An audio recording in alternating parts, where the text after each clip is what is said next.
दिए उन सबके उसमें शॉर्ट में प्लीज। बहुत शॉर्ट अभी इसमें कोई एक प्रश्न है या नहीं, इसका जरूर उत्तर दीजिएगा। हाँ, दे रहे, जो दे रहे, मैंने दे रहे। सवाल दिए हैं इसका मैं प्रयत्न कर रहा हूँ मैं प्रयत्न कर रहा हूँ जी। क्योंकि अगर आपने मानक गुप्ता के राष्ट्र की बात के शो पिछले महीने भर में देखे होते तो आपने शायद ये भी देखा होगा कि ये सारे प्रश्न हमने अपने ट्रैकर्स में कॉन्फ्लिक्ट के दौरान पूछे थे।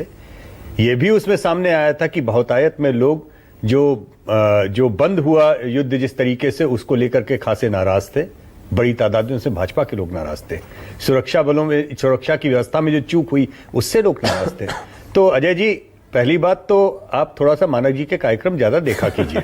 आपसे बहुत बड़ा अनुरोध है, क्योंकि हमारे जितने भी सर्वे होते हैं उसमें से काम की सारी बातें राष्ट्र की बात के नाम पर ये उठा ही लेते हैं। तो आपने नहीं देखा है तो मैं उसके लिए मैं कुछ कर नहीं सकता, लेकिन आपकी सारी चीजें पूछी गई हैं और इस कार्यक्रम में भी और बाकी जगहों पर भी लगातार बताई गई हैं। 400 पार कभी मेरे हिस्से में आया नहीं। जिन्होंने कहा उनको मुबारक, और आप उनको जाकर के मेरी ओर से भी 2 जूते और मारिए, मैं बहुत खुश होऊंगा। मैं आपके साथ में होऊंगा। इसलिए मुझे उनसे मुझे कम से कम जिन लोगों ने बोला 400 पार, उनसे कोई सहानुभूति भी नहीं।